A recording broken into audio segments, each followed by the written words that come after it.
Chhatrapati Shivajiraje Bhosale 19 February 1630 ते 3 April 1680 हे इसवी सन 1818 पर्यंत टिकलेल्या आणि आपल्या परमोत्कर्षाच्या अवस्थेत भारतीय उपखंडाचा बराचसा भाग व्यापणाऱ्या मराठा साम्राज्याचे संस्थापक होते.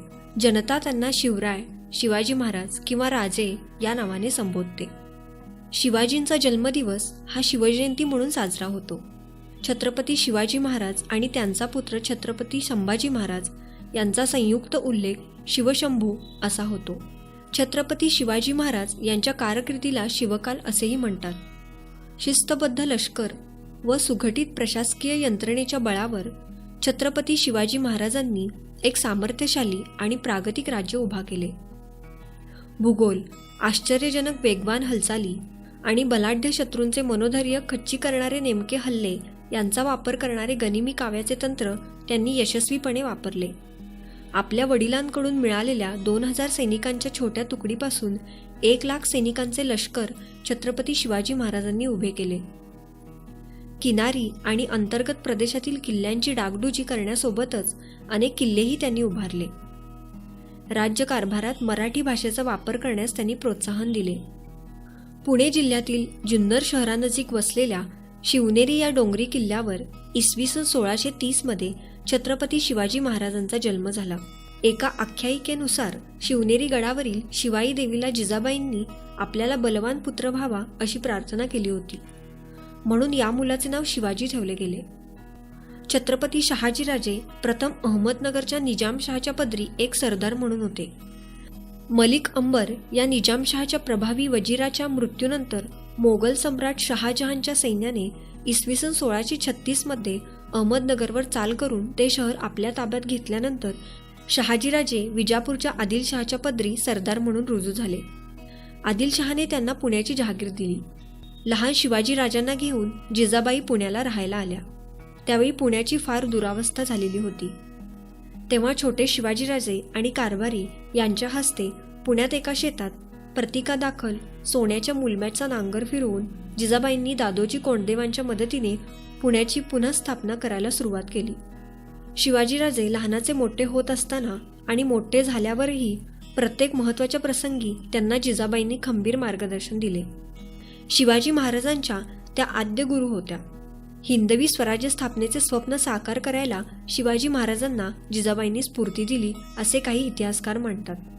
छत्रपती शिवाजी महाराजांच्या सैन्यातील मावळ्यांनी शिवाजी राजांच्या सोबत हिंदवी स्वराज्य स्थापनेच्या कार्यात मोठा सहभाग नोंदवला. सह्याद्रीच्या 2 डोंगर रांगांच्या मधल्या खोऱ्याला मावळ आणि खोऱ्यातील सैनिकांना मावळे म्हणतात. इसवी सन 1647 मध्ये 17 वर्षांच्या शिवाजी राजांनी आदिलशहाच्या ताब्यातला तोरणागड जिंकला आणि स्वराज्याची मुहूर्तमेढ रोवली. तोरणागड हे स्वराज्याचे तोरणच ठरले. त्याच साली शिवाजी राजांनी कोंढाणा आणि पुरंदर हे किल्ले आदिलशहाकडून जिंकून पुणे प्रांतावर पूर्ण नियंत्रण मिळवले. याशिवाय मुरुंब देवाचा डोंगर जिंकून त्याची डागडुजी केली आणि त्याचे नाव त्यांनी राजगड असे ठेवले. छत्रपती शिवाजीराजे जेव्हा पुण्याचा कारभार पाहू लागले तेव्हा त्यांनी स्वतःची स्वतंत्र राजमुद्रा तयार केली. ही राजमुद्रा संस्कृत भाषेत होती. प्रतिपचंद्र लेखेव वर्धिष्व विश्ववंदिता शाह सुनो शिवशेषा मुद्रा भद्राय राजते. ती राजमुद्रा मराठीत असे सांगते की ज्याप्रमाणे प्रतिपदेचा चंद्र वाढत जातो आणि साऱ्या विश्वात वंदनीय होतो, तशीच शहाजींचा पुत्र शिवाजींची ही मुद्रा व तिचा लौकिक वाढत जाईल.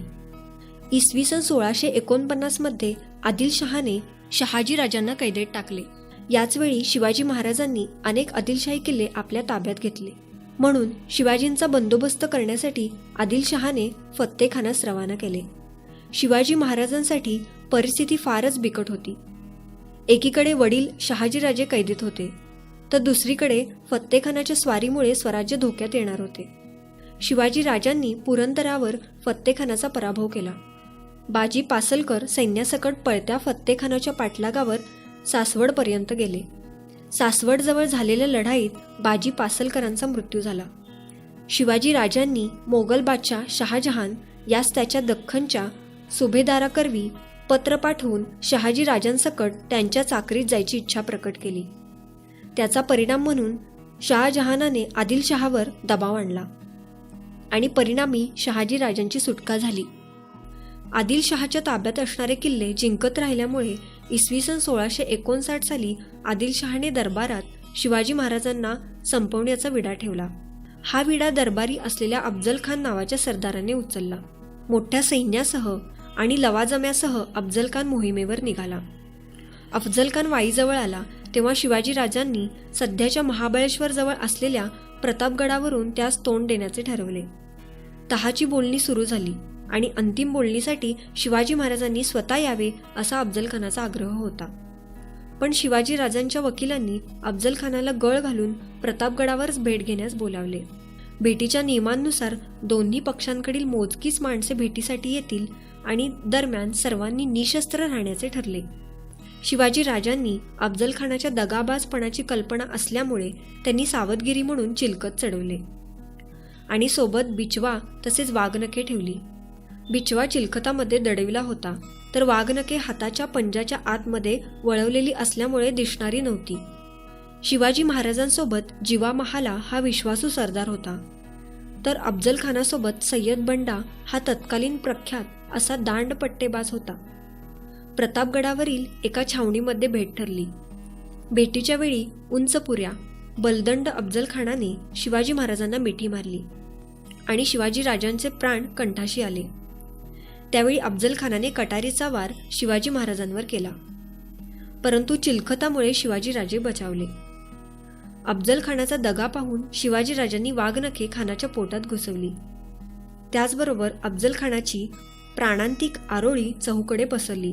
सय्यद बंडाने त्या क्षणी शिवाजींवर दांडपट्ट्याचा जोरदार वार केला, जो तत्पर जिवा महालाने स्वतःवर झेलला आणि शिवाजीराजांचे प्राण वाचले. यामुळे होता जिवा म्हणून वाचला शिवा ही म्हण प्रचलित झाली. आधीच ठरलेल्या इशाऱ्याप्रमाणे भेटीच्या वेळी 3 तोफांचे बार प्रतापगडावरून काढण्यात आले आणि खानाच्या छावणीच्या जवळपासच्या झाडाझुडपांमध्ये दडून बसलेल्या मावळ्यांनी हल्ला करून खानाच्या सैन्याची दाणादाण उडवली. खानाचा मुलगा फाजल खान आणि इतर काही सरदार लपून छपून वाईच्या मुख्य छावणीपर्यंत आले. इथे खानाचा जनाना होता. ते पाटलागावर असलेल्या नेताजींच्या सैन्यापासून वाचवण्यासाठी खजिना, हत्ती व इतर जड सामान टाकून विजापूरला जनान्यासकट पळाले. शिवाजीराजांना जनतेत मिळालेला आदर आणि प्रेम अनेक शतकांनंतरही टिकून आहे. त्यामागचे त्यांची सहिष्णू वृत्ती हे फार महत्त्वाचे कारण आहे. अफजल खानाच्या मृत्यूनंतर त्यांनी त्याच्या शवाचे अंत्यसंस्कार इस्लामी पद्धतीने करून त्याची एक कबर प्रतापगडावर बांधली आणि त्या कबरीच्या कायम देखभालीची व्यवस्था केली. अफजल खानाच्या मृत्यूमुळे चिडलेल्या आदिलशहाने त्याचा सेनापती सिद्दी जोहर या सर्व शक्तीनिशी हल्ला करण्याचा आदेश दिला. इसवी सन 1660 साली झालेले हे आक्रमण स्वराज्यावरील अनेक मोठ्या संकटांपैकी एक समजले जाते. त्या सुमारास शिवाजीराजे मिरजेचा किल्ल्याचा वेढा घालून होते. सिद्दीच्या आक्रमणाची बातमी येताच राजे पन्हाळगडावर गेले आणि सिद्दी जोहरला त्याचा सुगावा लागताच त्याने गडालाच वेढा घातला आणि गडाची रसद तोडली. काही दिवस गडावरील सर्वांनी तग धरली, पण सिद्दीचा वेढा उठवण्याचे काही लक्षण दिसेना.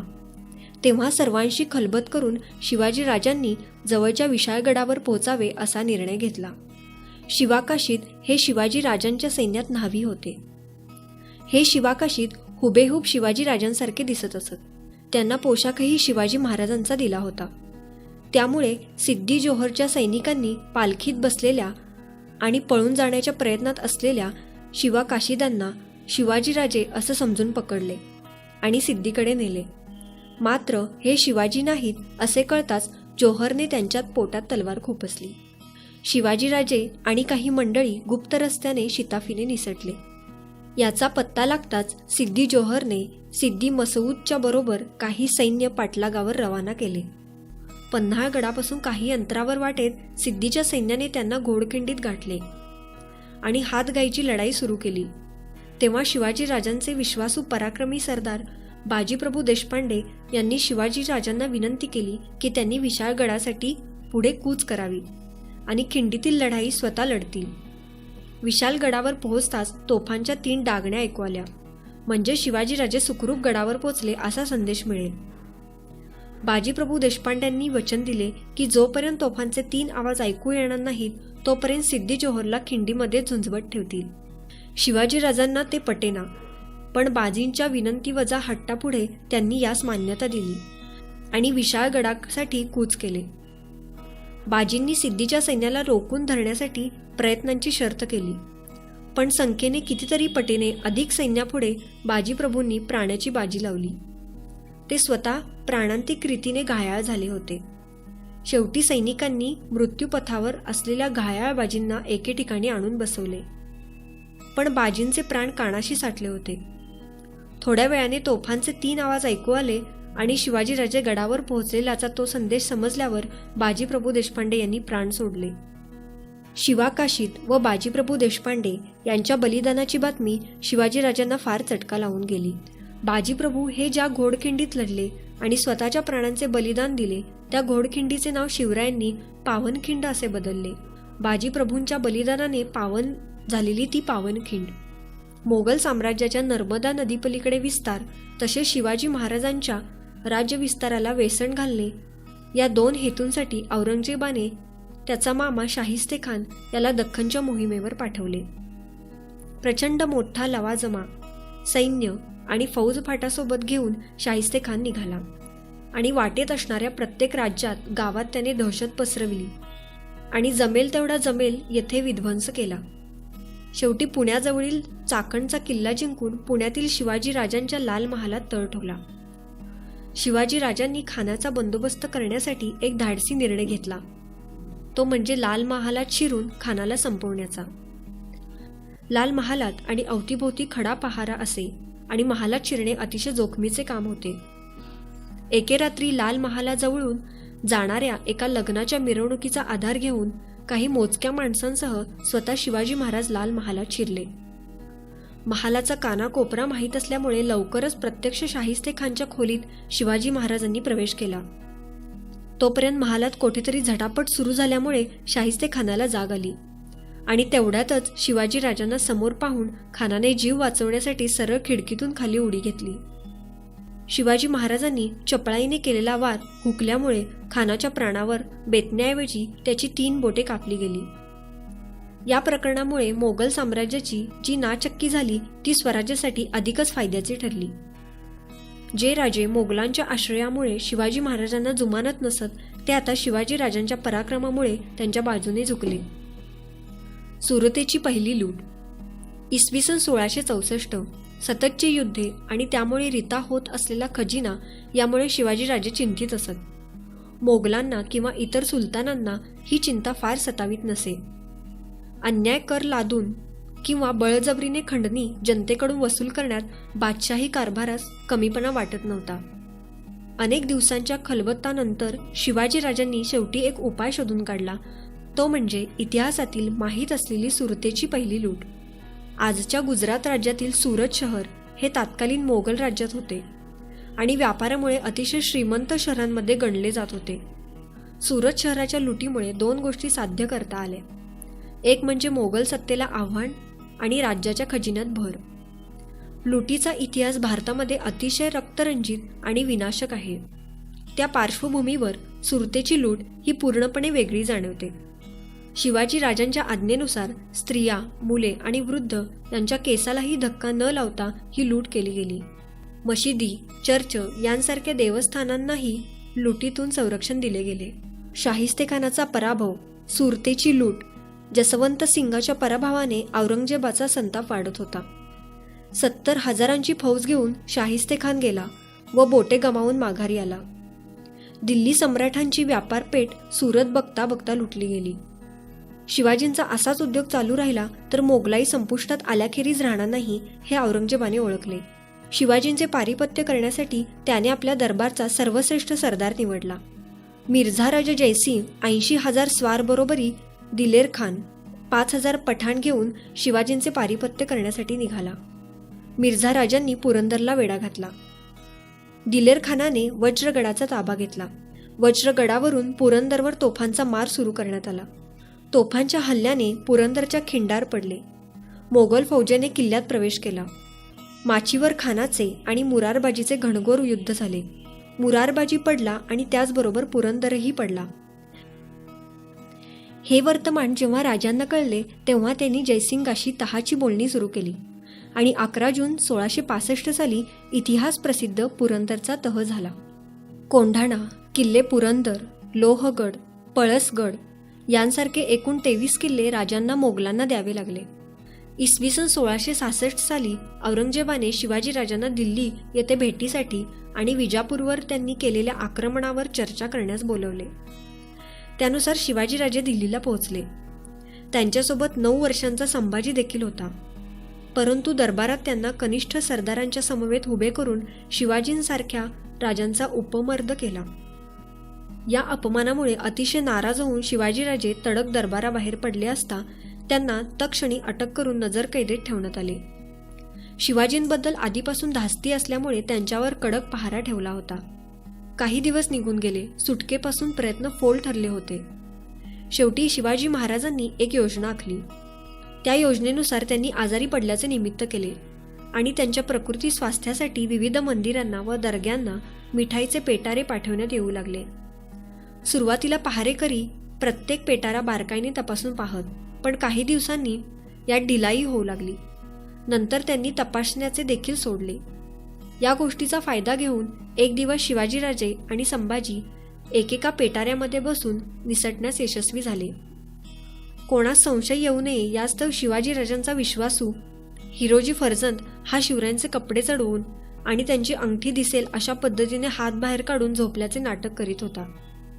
शिवराय दूरवर पोहोचल्याची खात्री आल्यानंतर तो देखील पहारेकऱ्यांना बगल देऊन निसटला. बराच वेळ आतमध्ये काही हालचाल नाही हे वाटून पहारेकरी आत गेले असता त्यांना तेथे कोणीही आढळले नाही. तेव्हा त्यांना सत्य परिस्थिती समजली. तोपर्यंत शिवाजी महाराज निष्ठून 24 तास झाले होते.